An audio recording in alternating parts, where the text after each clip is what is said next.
Hi, I'm Jack Whitehead, Honorary Professor in Education at the University of Cumbria.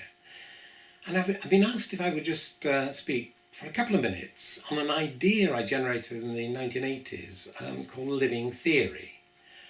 Because living theories have become really quite common now and popular around the world. And these are explanations that individuals offer to explain their educational influence in their own learning, in the learning of others, and in the learning of the social formations that influence their practice and their writings. And I put this idea forward. I developed it in the 1970s, articulated in the 1980s,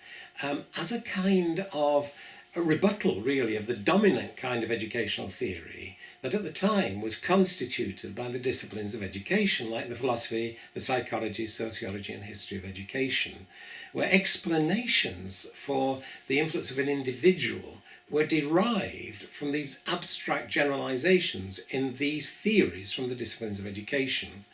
And I came to the University of Bath in 1973 to see if I could actually contribute to the development of valid forms of educational theory in which individuals could explain their educational influence in their own learning, in the learning of others, and in the learning of the social formations which influence their practice and writings. And I think I've been quite successful in encouraging people to generate these living theories, as you'll see in the accounts on my website, actionresearch.net. And you'll be able to access the master's degrees that I refer to as the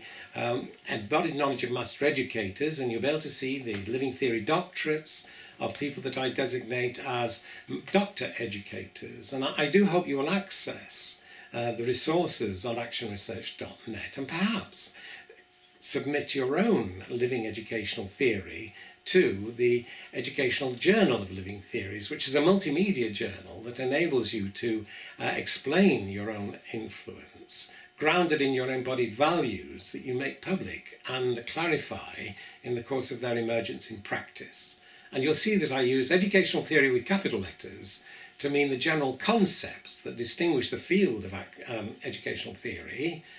living theory, and educational theory, a living educational theory with hyphens, to actually distinguish the unique explanation that an individual like yourself gives for their individual influence in their own learning and the learning of others. So I do hope you'll generate your own living theory and hopefully submit it